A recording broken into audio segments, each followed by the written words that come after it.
tratamiento de la ACV, ¿sí? No recuerdo esta clase si fue uno que hice hace poco. Sí, está medio desordenado, discúlpenme, vamos a ordenarnos. Bueno,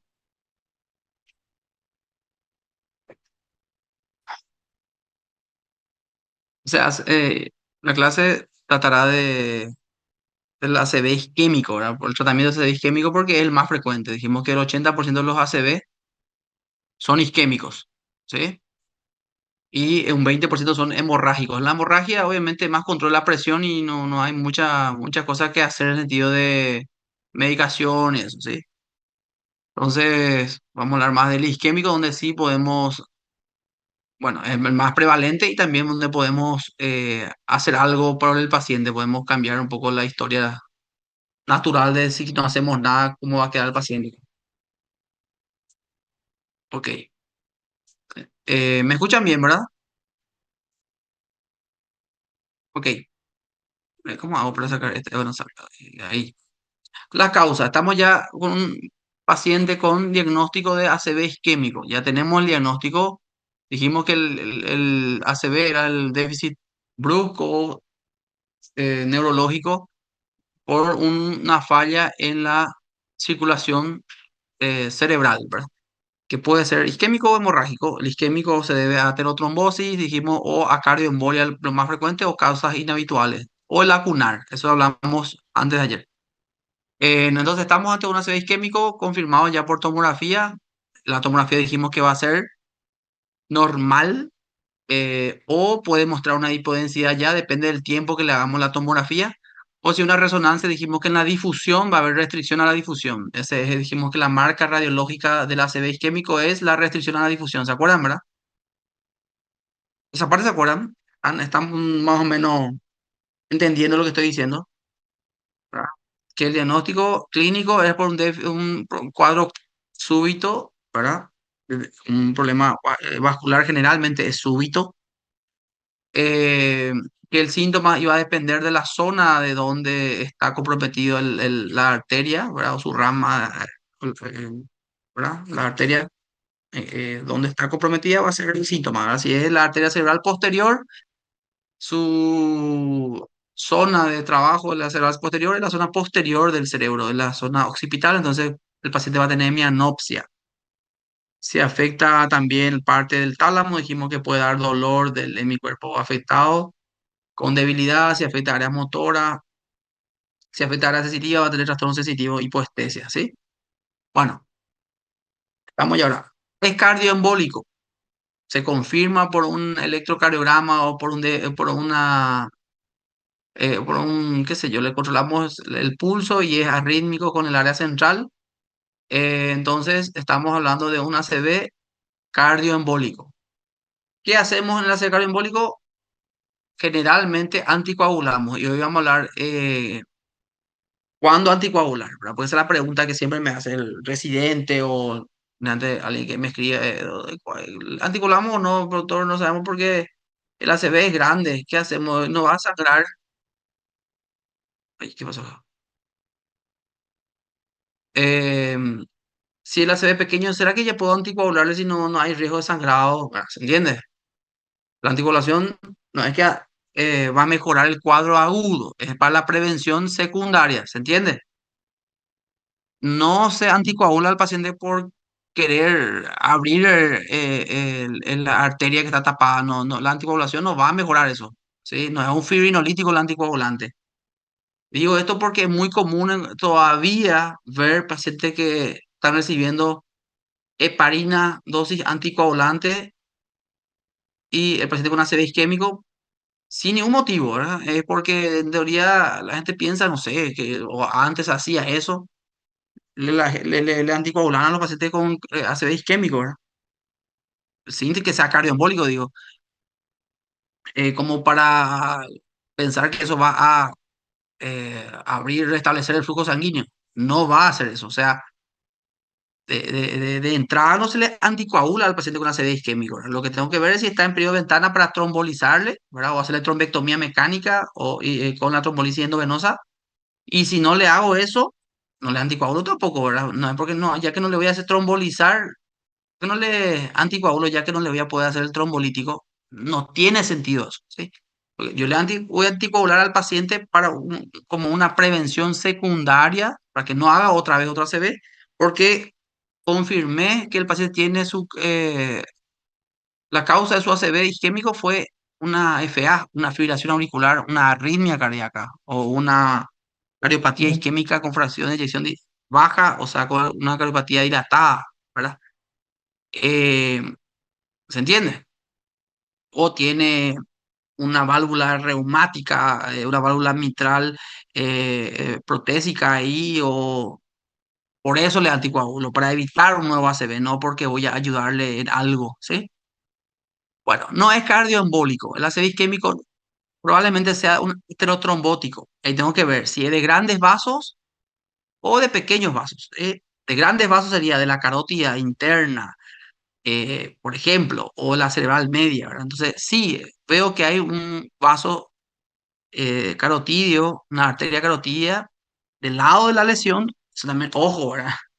En la arteria carotídea izquierda irriga el hemisferio izquierdo.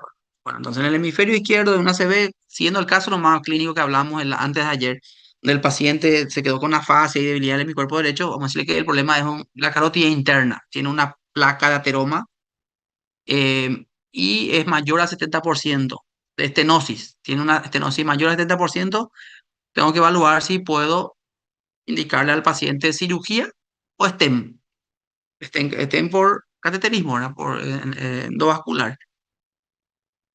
Doble antiagregación, se está hablando mucho también de doble antiagregar al paciente eh, pero eso todavía no está aprobado totalmente. Lo mismo con la anticoagulación en paciente con ACV isquémico aterotrombótico de gran vaso. Por ejemplo, en un paciente que tiene una placa inestable, con una placa ateroma con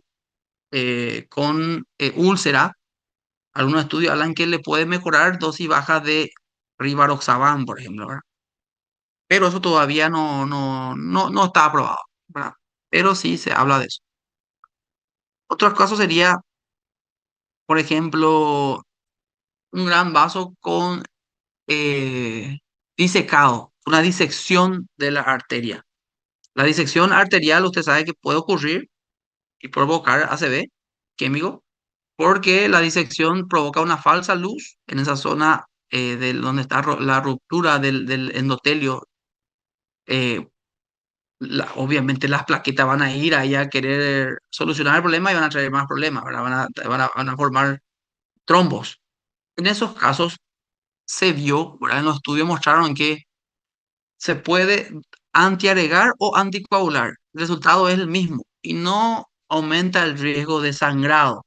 Se puede anticoagular como también se puede antiagregar. Eso sería una disección arterial. Se diseca la arteria, se rompe. Obviamente puede ser por traumatismo.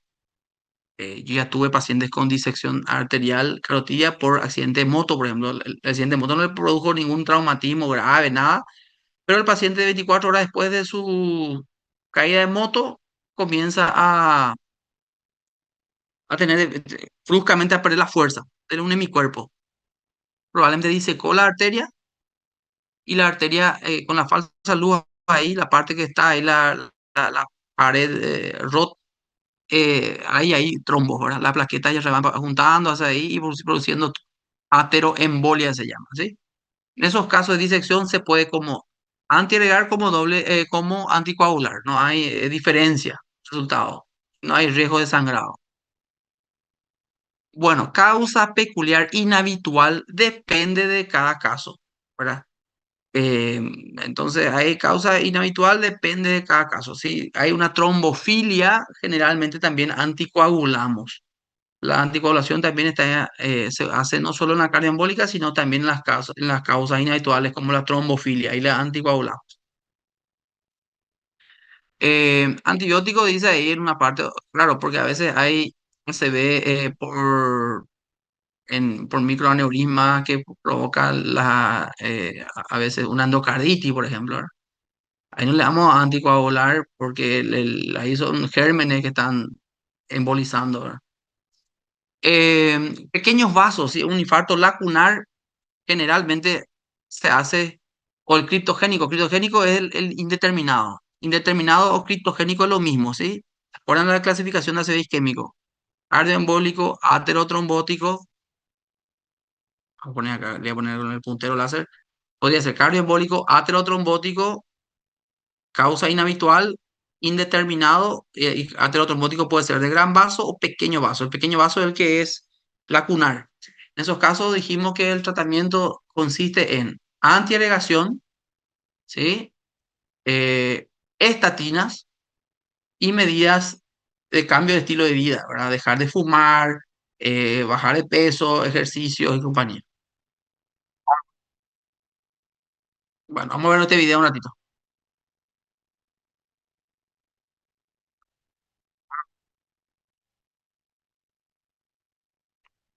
La primera parte, claro, lo que quise acá hacer hincapié es que el ACV es una emergencia médica, ¿verdad? Estamos hablando vamos a hablar un poquito de la parte aguda. El tratamiento del ACV consiste en tratar primero al paciente en forma como una emergencia si llega en periodo ventana, ¿sí?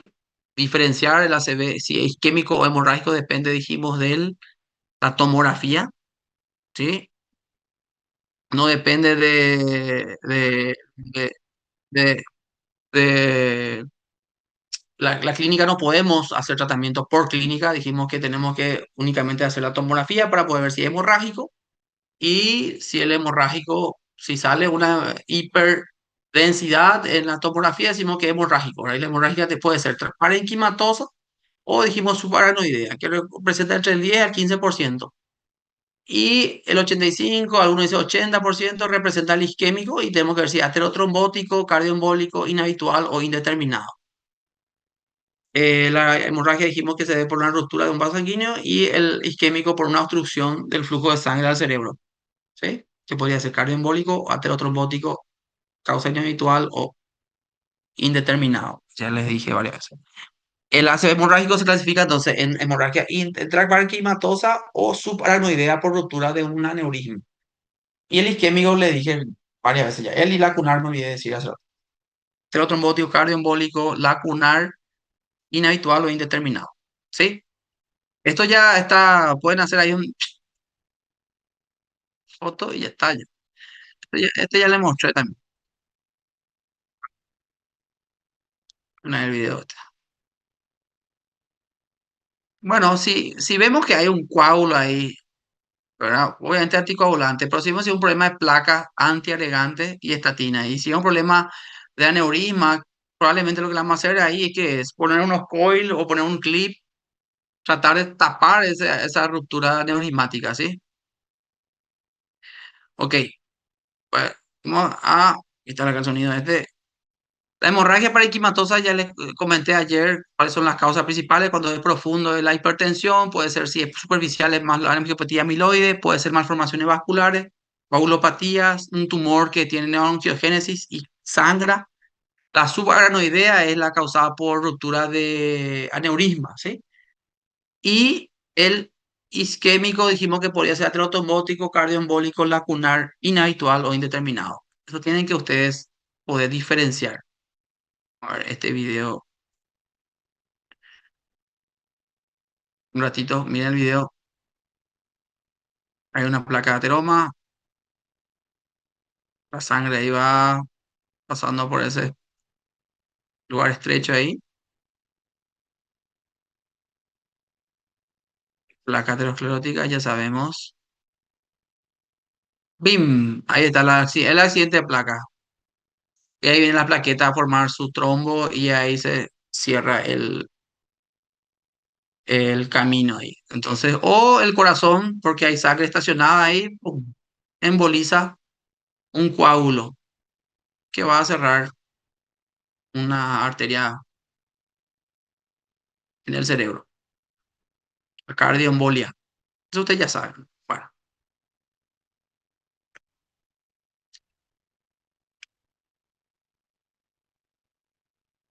ya me pasa otra vez, esperen que ya me mostraron aquí un ratito. Ahí. Dijimos ayer que el síntoma va a depender de la zona que compromete el ACV. Ya hablamos. Este es un algoritmo que es interesante para... Ayer también, antes de ayer ya hablamos del algoritmo del ACV, pero bueno, hay una clínica sugerente de ACV, un cuadro brusco de déficit, ¿verdad? Debo hacer una tomografía, ya hablamos varias veces de eso. Con eso yo veo si hay hemorragia y si es normal la tomografía o muestra hipodensidad, sé que es isquemia, ¿verdad?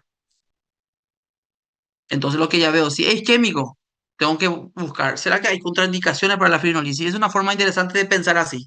Primero en las contraindicaciones para poder seleccionar bien el paciente, ¿sí?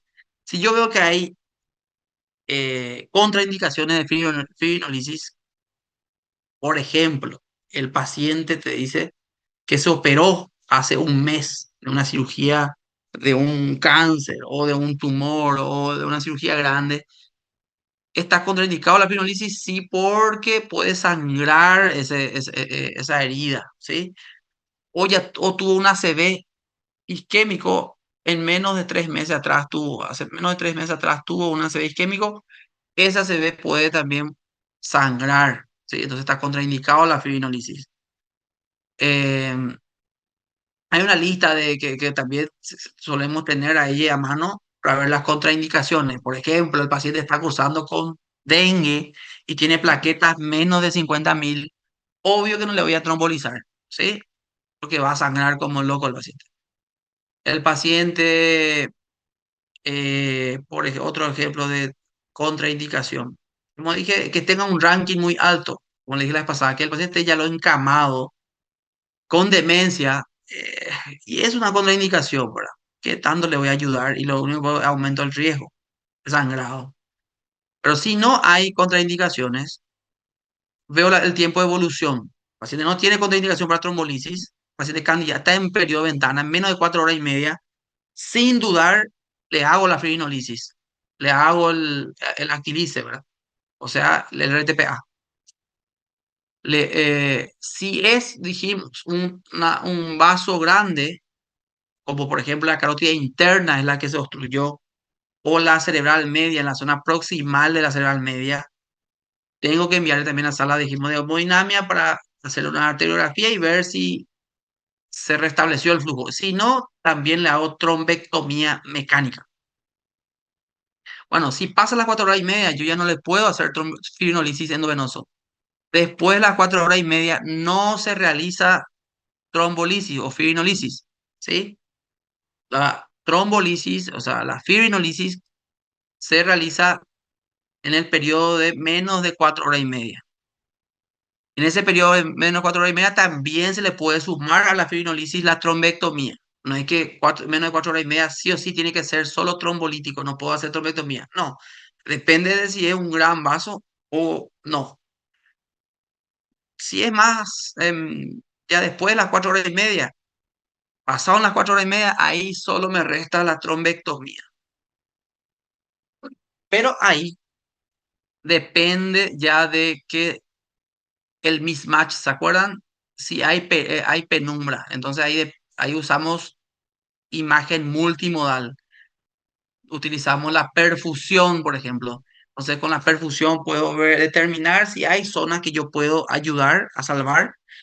Si no hay, ¿para qué le voy a hacer la trombectomía? ¿Verdad? Entonces ahí ya tenemos que utilizar resonancias o tomografía multimodal que es con perfusión. ¿Sí? Si le tromboliza al paciente, a las 24 horas sí o sí le tengo que hacer un control tomográfico para ver si no sangró. No para ver si, qué sé yo, le voy a ver ya la hipodensidad del... No, lo que quiero descartar realmente después de una trombolisis a las 24 horas es si el paciente tuvo un sangrado por la trombolisis, ¿verdad? A lo que tiene que saber que es muy frecuente encontrar sangrados asintomáticos después de una fibrinolisis, ¿sí?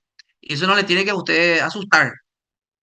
El paciente tuvo un ACV isquémico, yo le trombolicé, le hago la fibrinolisis y después en las 24 horas le hago un control y veo sangre, un poquito de sangrado a nivel del cerebro, a nivel del territorio de la cerebral media.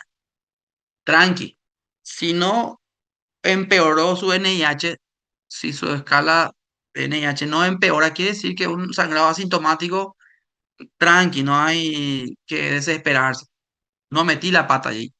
Ahora, si veo que hay un sangrado y el paciente empeora su NIH, su estado de conciencia, qué sé yo, de estar despierto, de repente está más sonoliento, de estar sonoliento, está estuporoso, de tener una debilidad leve en el brazo, tiene una debilidad que es mayor, ahí sí, y tiene sangrado, quiere decir que es un sangrado sintomático, le tengo que tener cuidado a ese paciente. Hay que avisar a neurocirugía si de repente el sangrado empeora para entrar a operar. Obvio que yo no voy a esperar, eso también que quede claro, 24 horas para pedir una tomografía si yo al hacerle la fibrinolisis al paciente veo que empeora a las 2 horas. Como dije ayer, le hago el trombolítico al paciente, está en menos de 4 horas y media, ¿sí? Una hora después le vuelvo a controlar y el paciente empeora. Sí o sí yo le hago una tomografía rápido de control para ver si no sangró ya ahí. No hay que esperar 24 horas. Si no, la hacemos las 24 horas si no hubo ningún problema ahí clínico. Todas esas 24 horas le puedo hacer recién las 24 horas si no pasó nada. Si empeora el NIH, le tengo que hacer la tomografía urgente. ¿Está bien? Ahora, si tiene contraindicado la fibrinolisis, vamos a lo más habitual. El paciente está contraindicado la trombolisis. Ahí tengo que evaluar, hacerle aspirina, clopidogrel o los dos juntos. La doble antiagregación que voy a hablar también hoy. Ya les comenté la vez pasada. Si es aterosclerótico y yo sé que es por ateroma y es de pequeño vaso o es de gran vaso y no requiere anticoagulación, directamente le hago la antiagregación. Yo, lo más común es que le indique ya la aspirina, si no le voy a trombolizar el mismo día ya. Algunos hablan para hacerle una carga también de aspirina, ¿sí? Por ejemplo, 320 miligramos de aspirina hasta se puede hacer, o la carga también de clopidogrel, igual que en cardiología, ¿verdad? Y a las 24 horas ya se deja aspirina 125 miligramos día, ¿sí? Se puede hacer, si no le voy a trombolizar, si no le voy a trombolizar, porque está contraindicado, entonces le puedo hacer una carga de aspirina al paciente y a las 24 horas le dejo con su aspirinita o con su clopidogrel. Anticoagulación, como dice acá y les expliqué recién, está contraindicado en fase aguda, principalmente si hay un área de infarto muy grande. Pero alguien me puede decir, pero vos dijiste que la tomografía puede ser normal. ¿Cómo yo sé si es el ACV es muy grande? Si la tomografía me dice que está normal. O el NIH, por eso es lo importante el NIH. Si la escala NIH es 20, yo sé que ese paciente está con un ACV isquémico grande, ¿sí? Entonces, paciente con un NIH alto, tengo que tener cuidado de no anticoagularle en forma precoz porque el paciente se va a sangrar y voy a empeorar el cuadro. La anticoagulación se puede hacer en periodo agudo en algunos casos donde el ACV es pequeño. Sé que es por FA, pero el ACV es de pequeño tamaño. Voy a mostrarle enseguida una tabla que habla sobre eso. Pero tamaño mediano, ahí ya espero 1 o 2 semanas para anticoagular. Tamaño grande, 2 semanas sí o sí. Esto es también encontré en internet y me pareció muy interesante, ¿verdad? Bueno, empezamos arriba otra vez. Estamos repasando ya, pero este es un resumen ya. Sospecha clínica se ve déficit brusco neurológico de un paciente, ¿verdad? Que debilidad del brazo, pierna, o del hemicuerpo, de la cara, con trastorno del lenguaje, hemianopsia. Si eso se resuelve en menos de 24 horas, decimos que hay una IT. ¿Y qué le tengo que agregar? Con imagen negativa. IT tiene que ser con imagen negativa, ¿sí? El ACV establecido generalmente dura más de 24 horas, ¿sí? ¿Qué hago ante una sospecha de ACV? Presión arterial, ¿verdad? Signos vitales. Analítica, que incluya un hemograma, perfil renal, hepatograma, electrolito, glicemia y un coagulograma, ¿sí? Radiografía de tórax, en caso de yo de repente puedo ver ya si hay cardiomegalia, por ejemplo, ¿verdad? Pues no es que sea sí o sí, tengo que hacerle una radiografía antes de... No tengo que perder tiempo, la verdad. Yo no es común eso que hagamos una radiografía y no, lo que menos queremos es perder tiempo. Entonces le hacemos ante los signos vitales un electro y ya tomografía. Es de elección, dijimos, en fase aguda porque es más rápido. ¿Se acuerdan? Que la resonancia. Resonancia, dijimos, si la clínica es rara, dudosa, o por ejemplo, fosa posterior. La fosa posterior, como les mostré en la imagen de la clase anterior, una imagen demostraba una isquemia a nivel del bulbo raquídeo y Tarik dijo, ese es Wallenberg. Eso, por ejemplo, se va a ver en una tomografía y ahí tengo que hacer resonancia. Entonces, ¿qué pasa con la tomografía y la fosa posterior? Fosa posterior, la zona vértebro-basilar, tronco, cerebelo, si el ACV es pequeño, es muy difícil de ver la hipodensidad en tomografía. ¿Por qué? ¿Quién sabe? ¿Cómo aquí alguien me puede decir?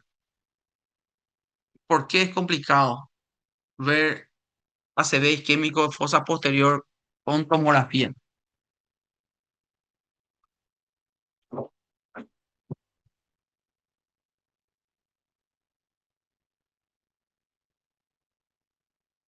Alguien que me responda, por favor.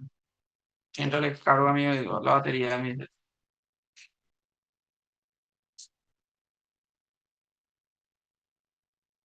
Tarik, no está Tarik por ahí.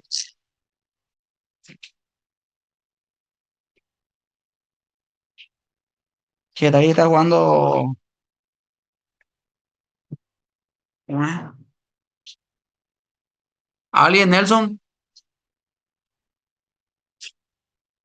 porque esa zona, Nelson, hay mucho hueso, viste que está en la base de cráneo, está ahí la parte temporal, y toda la parte base de cráneo, la parte occipital, o sea, el hueso occipital. Entonces, es una zona donde hay mucho artefacto de hueso. Entonces, y la zona del parénquima es una zona pequeña, es el tronco, eso sí.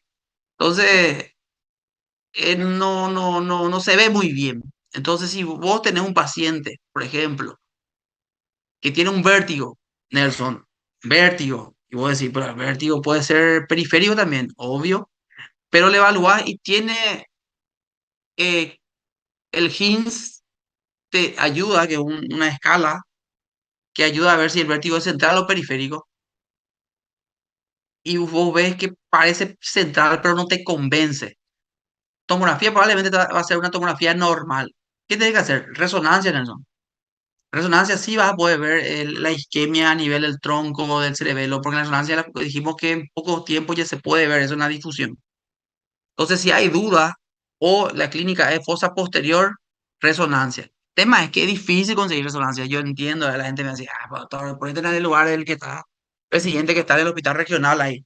Obvio que yo sé, pero tiene que empezar que el paciente, ustedes van a trabajar en Tesain y de repente van a hacer guardia y el paciente le cubre el seguro para hacer una resonancia urgente. No hay que perder tiempo nomás. Lo ideal es que tengamos antes ahí en la fundación o en algún hospital, en el plan, en un hospital, la resonancia ahí a mano, ¿verdad? Para poder hacerle enseguida, cuando hay duda. En quienes también se hace resonancia, en los ACV del despertar se llama. El despertar es el paciente que se despierta ya con su déficit y yo no puedo determinar el horario. El paciente despierta a las 6 de la mañana y no puede mover los brazos y la pierna. ¿Qué pasa ahí? No sabemos qué hora empezó el ACV. Y usted me dice, ¿y cómo vamos a ver ahí? Entonces se toma la clínica, por clínica yo digo, la última hora que estuvo bien, ¿qué hora fue? Y qué sé yo, la esposa dice, doctor, él se levantó a las 2 de la mañana a hacer pipí. Yo me acuerdo que él caminó súper bien. Entonces podemos decir, a las 2 de la mañana fue la última hora que estuvo bien. Probablemente el infarto tiene 4 horas. Vamos a decir que a las 2 fue la ACV, después que vino a acostarse ahí del baño. Y el paciente viene a las 6, tenemos 4 horas de evento, todavía estamos en periodo de ventana, le podemos trombolizar. Pero a veces vemos que el paciente no se recuerda cuál fue la última hora que estuvo bien. No, no es claro. La resonancia me ayuda. través del FLAIR, es un FLAIR, o FLAIR, le decimos FLAIR, FLAIR. FLAIR es una secuencia de resonancia que si viene positivo, hay hiperseñal en FLAIR. Nosotros sabemos que ya pasaron por lo menos 4 horas. Si es negativo, estoy en periodo de ventana. Sabemos que estamos por lo menos dentro de las, por lo menos 3 horas. Si el paciente tiene difusión positiva, va a ser rápido. Dijimos que la difusión en 15 minutos ya va a aparecer, ¿verdad? La mayoría de los pacientes. Pero el flare, si es negativo, quiere decir que eh, difusión positiva, flare negativo, yo sé que estoy dentro de las 3 horas. Le puedo trombolizar tranquilamente a ese paciente. Ahí nos ayuda también la resonancia. En el ACV del despertar se llama. Se cree que un 20-25% de los pacientes con ACV son del despertar, ¿sí? El paciente llega a la urgencia porque se despertó y vio que su brazo no podía mover la pierna también. Entonces no son casos donde no, imposible es trombolizar porque no cómo vamos a saber qué hora se puede por resonancia. Ok, resonancia también se hace más en los casos del infarto lacunar porque a veces la se ve lacunar como es muy pequeño no se ve también la tomografía. Cuando hay trombosis venosa, ¿por qué? Trombosis venosa, ahí yo le agregaría, si pienso que hay una trombosis venosa, le agregaría angioresonancia, no solo resonancia de cerebro, sino angio también. Tiempo venoso y arterial, ¿verdad? Cuando pienso que hay una trombosis, por ejemplo, venosa. Eh, Como dice ahí, es normal las primeras 24 horas, pero si la clínica evidente es una ACV, ¿verdad? Se puede repetir a las 24, 72 horas y ya vamos a ver que es patológico, ¿verdad? Si a las 24 horas o 72 horas yo le vuelvo a repetir la tomografía y está normal, ahí es dudoso. Probablemente no, estamos ante un paciente que no es una ACV. 24 horas sí, pero después de las 24 horas es muy raro que la tomografía siga siendo normal en una ACV. Isquémico estoy hablando. Como dice acá, la isquemia, que es el 80% de los casos, después de las 24 horas ya se ve una hipodensidad focal en el territorio afectado. Puede ser cerebral media, cerebral anterior, cerebral posterior. Menos de 24 horas hay a veces signos, lo que le llamamos nosotros signos indirectos. ¿Sí? Los signos indirectos no siempre se ve, pero en un 15 a 20% se puede ver signos indirectos como el borramiento de los surcos, principalmente también la poca diferenciación entre sustancia blanca y sustancia gris en la corteza, o la poca diferenciación los ganglios basales en la ínsula, a nivel de la ínsula con los núcleos lenticular, o también un signo indirecto es el signo de la cuerda. ¿Quién sabe qué es el signo de la cuerda? Por ahí si alguien sabe, tiene ya 2 puntos. ¿Nadie sabe? Signo de la cuerda. Bueno, signo de la cuerda es, se ve en la tomografía, una zona de hiperdensidad a nivel de la arteria cerebral media. Eso significa que esa hiperdensidad es el trombo que está ahí. Vos ves el trombo en la arteria cerebral media. Y obviamente no veo todavía la hipodensidad en el parénquima, pero puedo ver esa hiperdensidad en la arteria y eso te habla de que hay un trombo. Yo puedo ver el trombo, eso es signo de la cuerda, se llama. No se ve siempre. No es que se ve siempre, sino que si nos ven esos signos indirectos, no es una C. Como dije, puede ser totalmente normal la tomografía y el paciente está ante una CB. Bueno, hago el diagnóstico de CB isquémico, tengo que ver si es trombótico por aterosclerosis, veo si es de gran vaso o pequeño vaso. Si es de gran vaso a nivel de la bifurcación carotídea, que es lo más común, generalmente el paciente tabaquista, hipertenso, con colesterol alto, con dislipidemia, debo confirmar ese problema aterosclerótico con un ecodoppler carotídeo o una angiotac o angioresonancia, como dice acá. El ecodoppler carotídeo es lo que es más útil, o sea, más rápido de hacer, poder hacer al lado del paciente ahí al lado de su camilla. El ecodoppler carotídeo bien hecho ya me muestra que hay una estenosis carotídea con placa inestable, con úlcera de la placa. Entonces, confirmo con el ecodoppler. Arteriografía, raro que tenga. para, si tengo alguna duda diagnóstica, la arteriografía me puede ayudar, pero es más invasivo, ¿verdad? La angiografía por resonancia o angiotomografía también es interesante. Eso es lo que nosotros hacemos. Nuestro protocolo, le voy a mostrar en Design. Por ejemplo, el paciente entra, se hace la tomografía es normal o hay una hipodensidad local, sé que es isquémico, yo ya le hago angiotomografía, ¿verdad? Con contraste para ver ya la bifurcación carotidia, si no hay un accidente de placa, si no hay una estenosis eh, a nivel de la carotida, de la arteria carótida interna.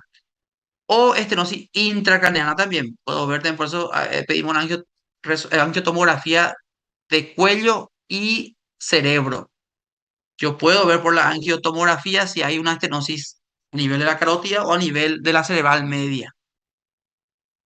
Bueno, ya hablamos, valorar la fibrinolisis si está en tiempo de ventana.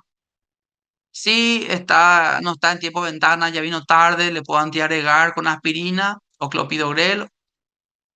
Si la estenosis carotídea es sintomática, es del lado de la lesión y es más del 70%, como dice acá, se hace una trombectomía, una endarterectomía, es la cirugía de la arteria, ¿verdad? La cirugía de la arteria consiste en limpiar la arteria que está sucia, ¿verdad? Por el ateroma, y eso se llama trombectomía.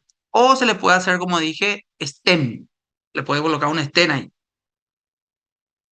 No, todavía no se ponen todavía de acuerdo.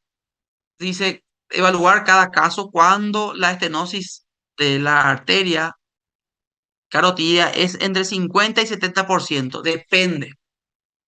¿Por qué? Si hay una estenosis carotidia del 50%, pero tiene úlcera, hay que igual tratar. Ahí hay que ver el riesgo de la placa. Si la placa tiene una úlcera, obviamente yo no voy a estar esperando que cumpla 70% de la estenosis para que le haga algo. Esa úlcera es una fuente de ateroembolia. O le tengo que hacer una cirugía o un stem. Depende de cada caso. Pero sí, no se opera a un paciente con 50% de estenosis, pero una placa estable. Eso no se opera. Menos de 50% generalmente es tratamiento con antiagregación, hipolipemiantes y cambio en el estilo de vida. Ok, vamos en el embólico. Acá ya casi termina la clase, ¿no? Así que es un resumen interesantísimo este slide. Embólico. Se confirma por electrocardiograma que tiene el paciente FA o tiene un trombo mural parecido al paciente también infarto. Como dije, puede ocurrir. Hay casos de pacientes donde tiene un infarto o miocardio y una ACV posteriormente hace. Hay un trombo en la pared ahí del corazón. Hay un trombo también por anticoagular. O tiene una valvulopatía reumática, ¿verdad? Entonces, ahí cuando es embólico, yo le anticoagulo, pero depende si el infarto, el tamaño del infarto, como le dije, si es extenso o no. Enseguida le voy a mostrar ese slide.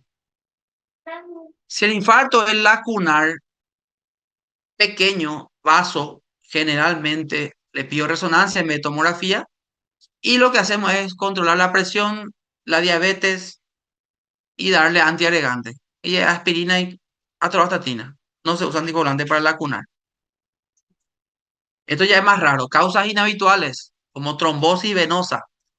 Está ahí porque eh, realmente posterior al tema del COVID, no sé si yo nomás veo más o qué, pero hay más casos de trombosis venosa.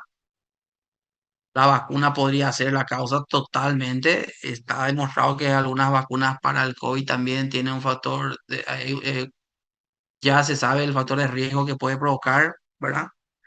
A nivel vascular. Eh, y bueno, este año tuvimos dos casos de ACV isquémico por trombosis venosa, pacientes jóvenes. El año pasado tuvimos tres casos, ¿verdad? Entonces, la trombosis venosa es una trombosis de la vena, obviamente, pues es venosa, pero secundariamente eso provoca isquemia a nivel del cerebro, ¿verdad? A veces puede producir isquemia y hemorragia a la vez. Las trombosis venosas son muy argeles, porque al trombosar una vena que drena la sangre del cerebro, al no poder drenar, comienza a aumentar la presión dentro del cráneo. Y son pacientes que hacen hipertensión intracraneana, las trombosis venosas. ¿Sí? Es muy jodido el tema de la trombosis venosa. Vemos en pacientes con, por ejemplo, cáncer, es más común encontrar la trombosis venosa.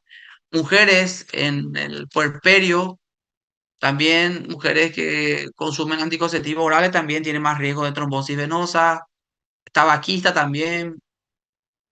¿Qué más? Trombosis venosa. Enfermedades autoinmunes, tipo lupus, también.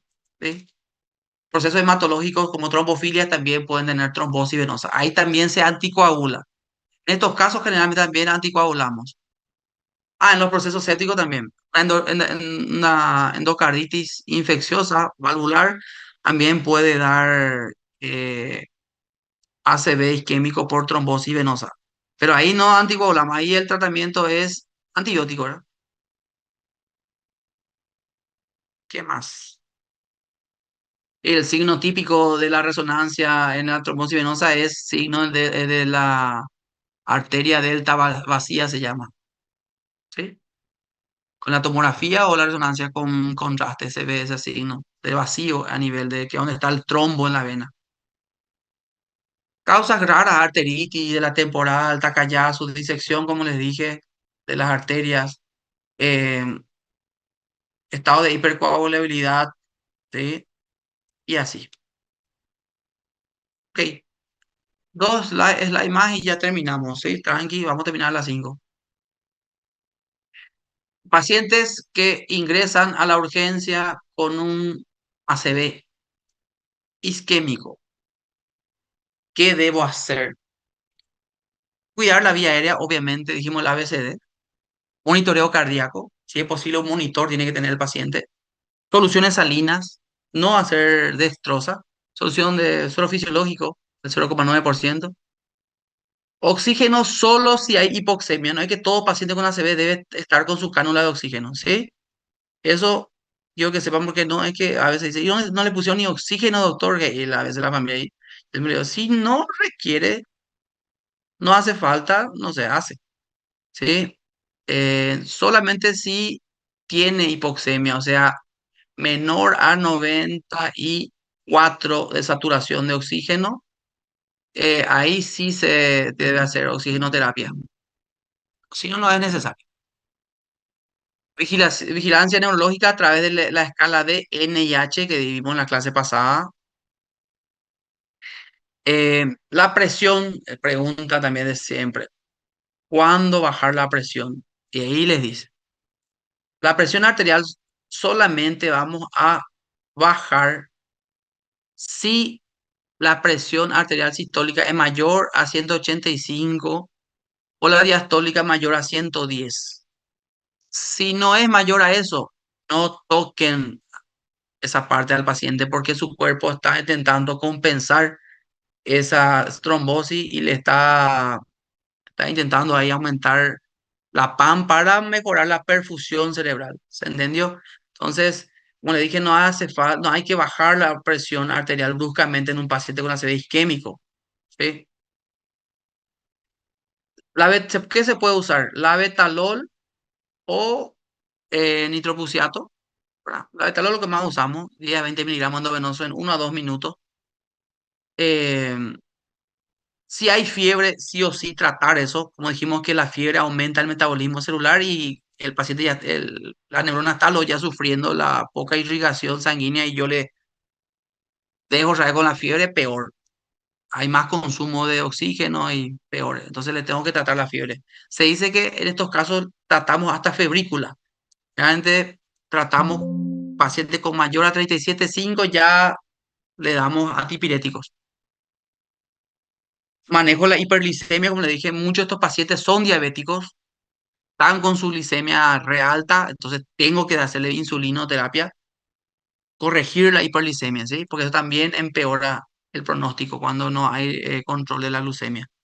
O si hay policemia también, ahí sí le vamos a hacer glucosado, ¿verdad?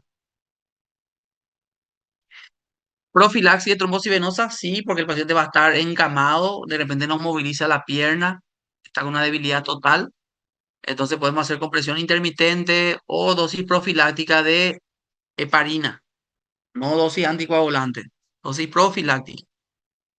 La movilización temprana es extremadamente importante, o sea, nosotros generalmente en las indicaciones dejamos ya, favor, fisioterapia iniciar hoy, le ponemos. La fisioterapia tiene que iniciar el día uno, si es necesario. Todos los días, fisioterapia hay que hacer. Antiagregantes plaquetarios iniciamos normalmente a las 24 horas cuando le hacemos trombolisis, o si no le vamos a hacer trombolisis en el mismo día luego de la ACV. Entonces, antiagregante plaquetario, aspirina o clopidogrel, realizamos las 24 horas posteriores a la trombolisis, no en el mismo día de la trombolisis. Si yo le hice, hago trombolisis a un paciente hoy, hoy no le voy a iniciar antiagregante, le voy a iniciar mañana. Si el paciente no puede trombolizarse porque tiene, está contraindicado o algún motivo, sí le puedo iniciar ya el antiagregante. No se recomienda uso profiláctico de anticonvulsivantes, que a veces yo veo todavía. Ven que la ACV es de gran tamaño y ya le ponen fenitoína. No, porque puede convulsionar. No existe eso, ¿sí? No se hace, no se recomienda. Tampoco antipiréticos en forma profiláctica. Le voy a dar nomás ya dipirona o paracetamol porque para que por si haga fiebre, no se usa. No tratar la PA en menos de, una PA menos de 185 de sistólica o 110 de diastólica. Em, no esteroides, no. Un tiempo también la gente, los propios médicos usaban corticoides. Los antiguos quieren hacer usar esteroides. Dice, dale Dexa porque hay edema. No se hace dexametasona en pacientes con ACV. Empeora el caso porque, como dijimos, produce hiperglicemia, eso aumenta el metabolismo de la neurona y empeoramos el caso. Tampoco antibiótico en forma profiláctica, nada que ver. Entonces, nada más rápidamente hablar, el trocolisis está aprobado desde el 2000, 1996, al inicio era para 3 horas y después esto se aumentó a 4 horas y media y se demostró que funciona. Obviamente aumenta el riesgo de sangrado, el beneficio está sostenido en el primer año, disminuye la mortalidad, el grado de dependencia, los costos, no incrementa el riesgo de deterioro precoz, se administra de forma endovenosa, eso tiene que saber, se pregunta eso en el examen oral, ¿cómo? 0,9 miligramos kilo peso, ¿sí? La dosis máxima es de 90. En un paciente más de 100 kilos, no le hacemos, ahí ya le damos solamente 90 miligramos, no más de 90 miligramos se usa el RTPA. La dosis es 0,9 miligramos kilo peso. El 10% se administra en un minuto, en bolo, se pasa rápido, en un minuto. El resto, el 90% que queda ahí, se pasa en infusión continua en una hora. ¿Está bien? El RTPA intravenoso debe ser usado exclusivamente por los expertos. Ahí no hay que usar así nomás, porque el riesgo es de sangrado. Y si no elegí el paciente ideal, va a complicarse. Se basa en que el uso del RTPA en criterios de exclusión e inclusión. Los de inclusión, ya repetí varias veces, pacientes que inician los síntomas dentro de las 4 horas y media, ¿sí? Esos son pacientes para RTPA. Que el déficit neurológico sea medible mediante la escala NIH y sea igual o mayor a 5. Bueno, ahí depende otra vez. ¿Qué es lo que te dice que el NIH sea mayor o igual a 5? Que el paciente tiene un ACV por lo menos moderado. Si el NIH es muy bajo, estamos hablando de un ACV pequeño, ahí decimos que el riesgo supera los beneficios. Pero ¿por qué dije depende?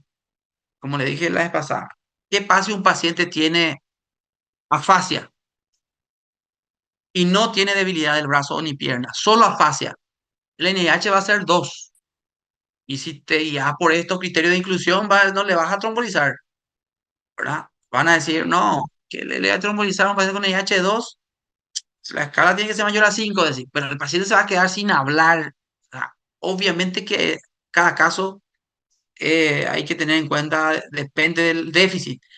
Por ejemplo, un paciente que viene con un trastorno sensitivo del brazo y pierna y tiene una NIH de 2, a ese no le voy a trombolizar. Aumento el riesgo y el beneficio que va a sentir menos una parte de mi cuerpo, pero no es tan severo la discapacidad que va a tener. Pero si es el habla, ahí sí, ¿verdad?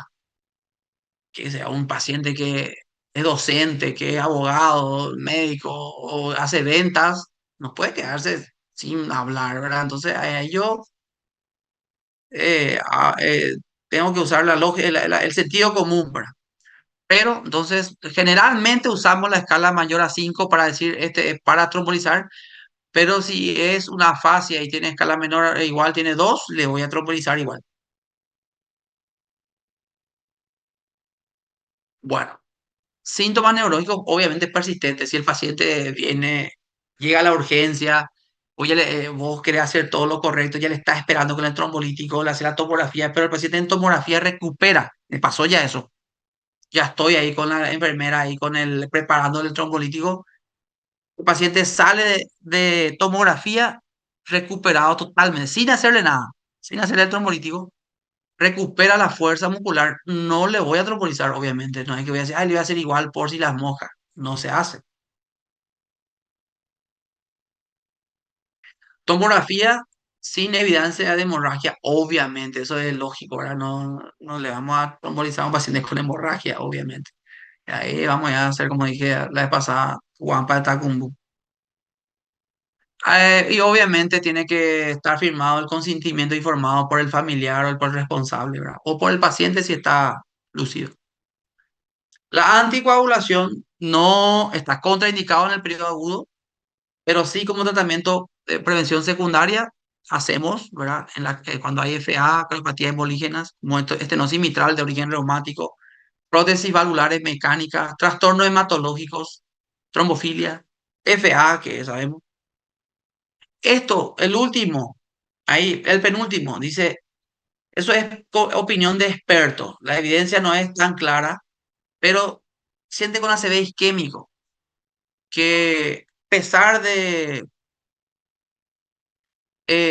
bueno, no dice eso la verdad, pero bueno, voy a hablar de otro tema que lo que estoy diciendo es que paciente que le está antiagregado y hace otra vez otro ACV y hace un mes ya vino luego por un ACV, vuelve a hacer otro ACV y está antiagregado y el ACV es de múltiples regiones, afecta área vertebroaxilar, área carotidia. Algunos expertos dicen para hacer anticoagulación, porque se supone que es cardioembólico, a pesar que el electro me sale normal, el Holter normal. Entonces eso es opinión de expertos, ¿sí? Cuando el paciente, a pesar de la doble antiagregación o de la buena antiagregación plaquetaria, sigue haciendo ACV, eh, yo hago una, realmente una consulta siempre previa con el cardiólogo, si realmente qué piensa, ¿verdad? Hacerle una anticoagulación a un paciente que no pude confirmar que hay una cardiopatía embolígena. Pero se hace eso, ¿sí? Acá lo que dice es que si yo estoy haciendo al paciente una anticoagulación y vuelve a ser ACV, está ya anticoagulado y vuelve a hacer un ACV isquémico, se puede agregar un antiagregante también. En en el foramen oval permeable es discutido, ¿sí? Y este es lo último. La anticoagulación, como dije, depende del tamaño. En una IT, piensen, un paciente que salió de tomografía y ya recuperó la fuerza, es una IT. No es una ACV porque recuperó en menos de 24 horas su fuerza, la resonancia es normal y el electro me muestra que hay FA. Ahí yo sí ya le puedo anticoagular. Sin drama le anticoagulo. Le doy Dabigatran, Apixaban, Rivaroxaban o Warfarin, no sé. Generalmente usamos los nuevos anticoagulantes que son más fáciles de usar y no hay que hacerle INR cada tanto. Un paciente con ACV isquémico, no hay T, ACV isquémico, con un NIH menor a 8, quiere decir que el tamaño no es tan grande. Puedo iniciar después de 3 días si es una cardiopatía embolígena. Después de 3 días ya le puedo iniciar la anticoagulación. ¿Sí? Un ACV con un NIH de 8 a 16 que tiene NIH. una ACV con un tamaño medio moderadamente grande, ahí después de una semana, ¿sí? Después de una semana recién le voy a hacer la anticoagulación. En una ACV con NIH mayor a 16, generalmente espero 2 semanas. Ahí está indicado la anticoagulación recién empezar a las 2 semanas, a los día 14. Algunos dicen 12, pero es día 14 generalmente. ¿Sí? Porque el riesgo, si yo en un paciente con ACV isquémico grande le indico anticoagulación rápidamente, va a sangrar y va a ser peor. Bueno, y el peor de la situación es este paciente con hemorragia intracraneal y está anticoagulado. Paciente anticoagulado tiene FA y sangró y es un ACV hemorrágico. Ahí hay que considerar en reiniciar la anticoagulación. Se suspende obviamente la anticoagulación y se reinicia recién a las 4 u 8 semanas, ¿sí? Depende del tamaño del sangrado y todo eso. Bueno, y este es el último. Este sí, de verdad, es el último. Paciente, prevención secundaria de ACV isquémico, se antiagrega. ¿En qué casos se hace doble antiagregación? Acá está. Miren acá lo que le dije la vez pasada. Pregunta de examen. ¿Qué casos se doble antiagrega?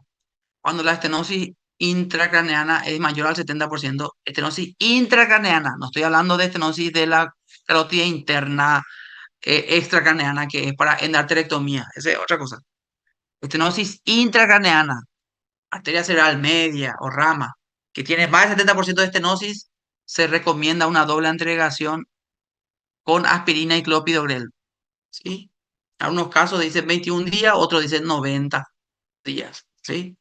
Y luego se deja solo con un antiagregante. Si el NIH es alto o la IT es de bajo riesgo. Ah, me olvidé acá de decir algo importantísimo. El AIT, eso le dije la clase pasada.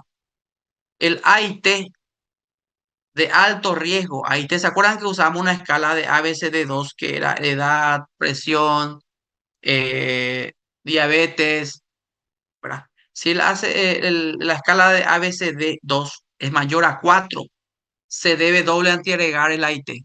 ¿Sí? Ahí también se hace doble antiagregación. AIT con ABCD2 mayor a 4 también doble antiagregación. Y el ACV menor, el ACV pequeño, como le dije, ACV isquémico con NIH entre 3 a 5 también doble antiagregación. Eso es nuevo, van a ver en los libros nuevos eso. ¿Por qué? Porque hace recién 1 o 2 años que el estudio Chance, se llama así el estudio Chance por los chinos, o el estudio, no me acuerdo, que se hizo en Estados Unidos también, se demostró que el paciente con doble antiagregación en estos casos tiene menos riesgo de hacer un nuevo ACV, nuevo evento, si se le hace doble antiagregación, aspirina y clopidogrel. Antiagregación simple con aspirina o clopidogrel solo se hace en pacientes con ACV isquémico con NIH alto, obviamente de origen aterotrombótico, ¿verdad? O AIT con riesgo bajo, AIT con ABCD2 bajo, menor a 4 de ABCD2, también solo con aspirina o clopidogrel. Estatina, atorvastatina, rosuvastatina, no sé qué. La atorvastatina, la que tiene, el que tiene más estudios, se realiza 80 miligramos, ¿verdad? Se le da al paciente una atorvastatina 80 miligramos y la meta es tener el LDL menor a 70 en un paciente que ya tuvo ACV isquémico. LDL menor a 70 miligramos por decilitro. Y también como estabilizador de placa, no es solo por bajar el colesterol, sino también, como dijimos, la estatina es un estabilizador de placa. La presión, obviamente, en un paciente, ya estamos hablando de la presión, ya el paciente cuando se va a ir de alta, su meta es mantener menos de 130/80. Ese paciente que tuvo ACV. ¿Con qué? Podemos usar tiacídico, podemos usar IECA para 2. Diabetes, la meta de la glicada que sea menor a 7. Con, bueno, eso hay que mirarle al endocrino, ¿verdad? Y ver si hay que usar metformina solo o algo más. O con insulina. La dieta hiposódica, o sea, dieta con poca sal, y una dieta tipo mediterránea es la que se recomienda. Los hábitos, no se olviden de hablar de eso con el paciente, hacer ejercicio, dejar de fumar, no exagerar con el alcohol, eh, bajar de peso, todo eso también se le tiene que decir al paciente en la prevención secundaria. ¿Sí? Ejercicio, como dice ahí, obviamente es extremadamente importante. Y eso. Preguntas. Terminamos.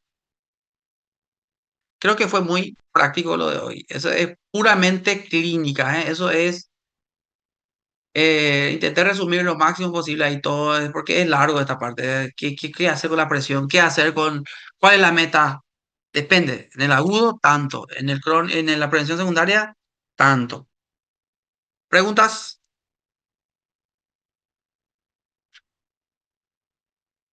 ¿No hay preguntas? Bueno, vamos entonces. Mañana feriado. Nos vemos la próxima semana. Saludos. Lean ACB, por favor, si son vivos, tienen que leer ahora ya, así se le va a fijar más de toda esta información. Nos vemos. Adiós. Chao, chao.